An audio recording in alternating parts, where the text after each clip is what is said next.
Salut à tous, aujourd'hui on s'attaque à une véritable légende, la Nike Pegasus, qui en est à sa 41e version. C'est pour des millions de coureurs la chaussure de référence. Alors cette nouvelle mise à jour, est-ce qu'elle est à la hauteur de sa réputation? C'est ce qu'on va décortiquer ensemble. Et la grande question que tout le monde se pose, c'est celle-ci. Est-ce que cette 41e édition apporte une vraie évolution ou est-ce que Nike se repose un peu sur ses lauriers? C'est vraiment le cœur de notre analyse.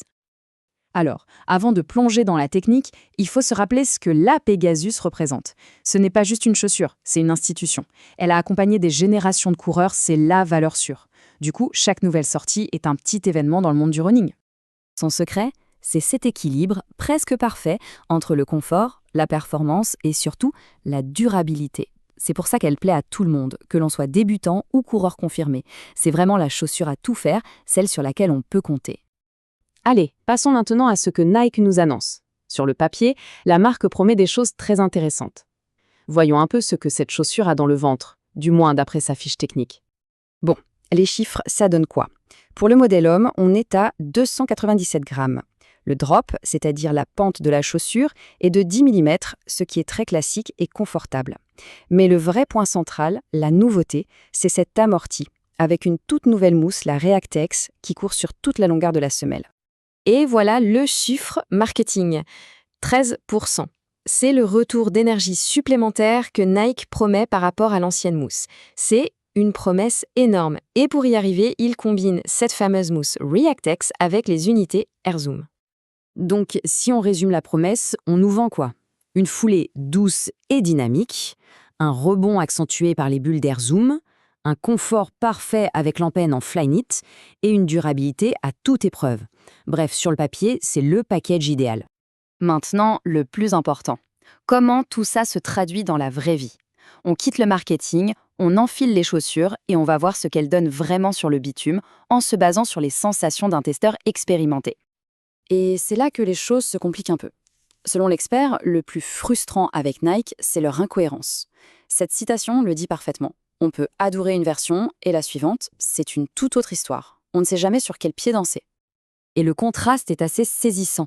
Là où Nike promettait une foulée dynamique, pleine d'énergie, le testeur a ressenti une fermeté surprenante. Le dynamisme annoncé n'était pas vraiment là, la chaussure est même décrite comme un peu plate. Alors d'où vient cette sensation? D'abord, la mousse Reactix est en fait plus ferme que ce qu'on pourrait imaginer. Ensuite, l'unité Zoomer à l'avant, qui est gonflée à haute pression, ajoute encore à cette rigidité.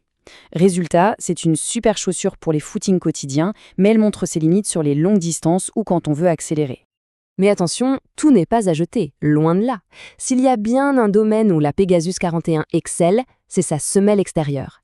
L'adhérence est bluffante, même sur sol mouillé, et la durabilité est juste impressionnante. On parle d'environ 650 km. Là-dessus, franchement, c'est du solide. Alors, au final, qu'est-ce qu'on doit penser de cette Pegasus 41? Il est temps de tout mettre bout à bout pour se faire un avis clair et savoir si c'est la bonne chaussure pour soi. Cette chaussure est un excellent choix si on cherche un modèle plutôt ferme pour les footings tranquilles. Si on privilégie la durabilité pour des sorties de moins d'une heure, c'est une option très très solide. Et si on était fan des anciennes versions un peu rigides de la Pegasus, on retrouvera ces marques. Par contre, il vaut mieux regarder ailleurs si on veut avant tout un amorti très doux, très moelleux. Ce n'est pas non plus la chaussure la plus polyvalente pour les sorties longues ou les séances de vitesse, où il manque un peu de ce punch, de ce retour d'énergie. Pour la situer rapidement sur le marché, comparée à une Adidas Ultra Boost, elle est moins souple mais bien plus stable. Face à une Brooks Ghost qui est une référence de fiabilité, la Pegasus 41 offre une sensation un peu plus ferme et dynamique. Son créneau, c'est vraiment la chaussure de tous les jours, stable et fiable. La conclusion du testeur résume parfaitement la situation. Oui, c'est une bonne chaussure, sans aucun doute. Mais le marché propose aujourd'hui des options qui sont soit plus confortables, soit plus polyvalentes. Elle est bonne, mais elle n'est plus la meilleure pour tout le monde. Finalement, cette Pegasus 41, c'est une excellente machine de travail, fiable, durable. Mais ce n'est pas la chaussure excitante qui va transformer chaque sortie. La vraie question, ce n'est donc pas de savoir si elle est bonne, mais plutôt de définir ce dont on a besoin. Est-ce qu'on a besoin d'un outil fiable pour atteindre ses objectifs? Et ça, c'est une réponse que chaque coureur doit trouver pour lui-même.